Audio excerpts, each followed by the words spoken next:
Listen to me. I am going to tell you a story that almost ended my life inside a moment I thought was flirting with me. And I want you to stay with me until the end, because the world does not always announce danger before it starts moving.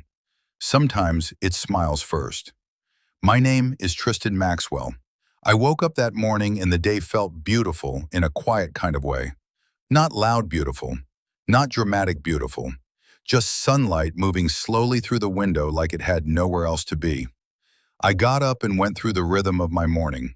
I showered. I washed my face. I brushed my teeth. I shaved. I got myself clean like I was preparing my body and my mind for whatever the day was going to bring. I dressed sharp that morning. Louis Vuitton shirt, Louis Vuitton belt, Louis Vuitton bucket hat, leather bomber jacket, clean jeans, Louis Vuitton sneakers. Then I walked outside, and there she was, my black-on-black Jaguar XF waiting under the morning light. Black wheels, black tinted windows, black interior, black grille. I used to call her Night Rider, because when that engine turned on, it felt like the machine itself understood the assignment. Move, survive, stay away from anything that does not feel right inside the silence of my body. I opened the door, sat inside, turned the key, and listened to the engine come alive before I started the journey that day. I pulled out and started the drive from Atlanta toward Alabama. The road stretched long in front of me. Music was playing low inside the car. I was listening to Godsparks, the ghost of gangsters past. The bass rolled softly through the Jaguar while the miles started stacking behind me. About 45 minutes into the drive, it hit me. Damn, I forgot my charger. I was already too far from the house to turn around. I was not about to drive 45 minutes back just to grab a cord. So I pulled up my GPS in search for the nearest Walmart. There was one 12 minutes away. I did not even know what town I was in. I just knew I was somewhere between Atlanta and Alabama. So I took the exit, pulled into the Walmart parking lot, parked, cut the engine, sat there for a second while the music from The Ghost of Gangsters Past played low in the background. Then I stepped out and started walking toward the entrance. Halfway there, something nudged me. I slowed down and started looking around. I see nothing but white people, and my spidey senses kicked in.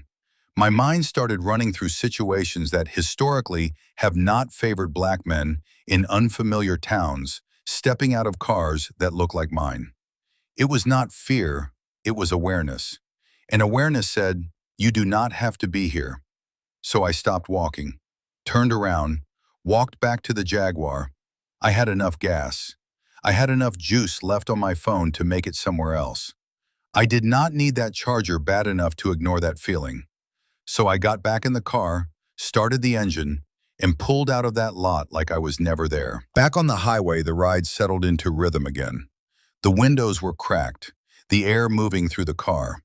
I was smoking a little weed while I drove, just a blunt between my fingers while I kept my eyes on the road. Traffic slowed a little, not stopped, just moving slower like the highway was taking a breath. That's when I looked to my right, and I saw her. She was riding beside me at the same pace, not passing me, not falling behind, just gliding down the highway next to me. She looked over, our eyes locked for a second, then she turned her attention back to the road. I tapped the horn lightly, not aggressive, just enough to say, "I see you." She looked back over again, and that's when I realized track 3 was playing, Walk on the Beach. The hook rolled through the speakers. She said she needed therapy because she talked in her sleep. So I told her, "Release. Follow my lead. Let's take a walk on the beach." Right when the line said, "Follow my lead," she blew me a kiss. Slow, playful. Then she waved her hand forward. "Follow me." I raised my hand and shaped it like a phone against the side of my face. "Give me your number." She smiled again. Then she waved forward one more time. "Follow me." Traffic started opening up ahead of us. She moved into the lane in front of me, and I eased the Jaguar in behind her car, keeping a smooth distance while we moved down the highway together. For the next 2 or 3 miles I followed. Then she hit her blinker and took an exit. So I followed her down the ramp. At first it didn't feel strange, just another turn off the highway, then another street. But the environment started changing.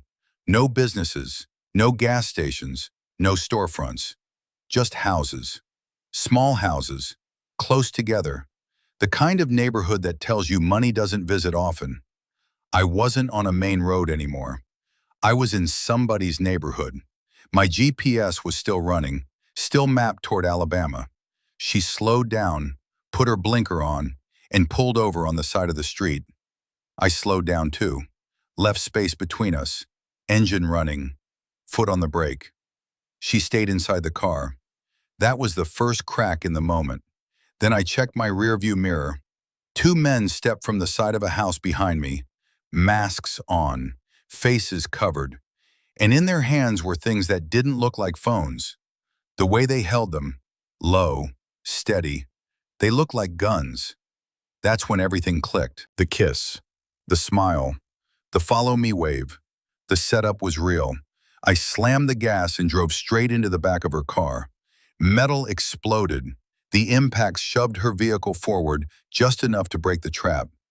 I threw the Jaguar in reverse, cut the wheel, whipped around her bumper. One of the masked men raised his arm, then the other. Gunshots cracked through the neighborhood. They started shooting. I didn't look back. I hit the street and accelerated until I found the road back to the highway. The Jaguar roared as I pushed it away from that neighborhood. My GPS was still talking calmly, like nothing had happened. When I got back on the highway, I drove another 1.5 miles. Then I noticed smoke coming from the front of the car. At first it was light, then it got thicker. That impact had done more damage than I thought. But I wasn't stopping on the side of the road, so I kept driving until I saw a gas station exit. I took it, pulled into the station, parked the Jaguar, cut the engine. Smoke rolled up from under the hood. The trip was over. I was supposed to be on my way to Birmingham to see my daughter. Instead, I was standing at a gas station, staring at the front of a damaged car. I called a tow truck, watched them lift Knight Rider onto the back. Then I pulled out my phone, opened it, tapped the Lyft app, and scheduled a pickup. 3.5 hours back to the house. The tow, the Lyft ride, the repairs waiting on the other side. It cost me a bankroll, but I'd rather lose money. I'd rather turn around and start over than ever pay strangers with my life over a beautiful face.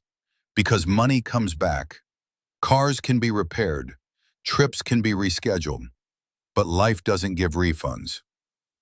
If you like this story, like, share, and subscribe, and I'll catch you on the next one.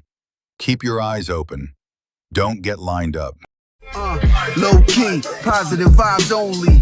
Don't sleep, the 9 is always on me. Smiles and faces, frowns is flagrant. Wild behavior, follow swine bacon.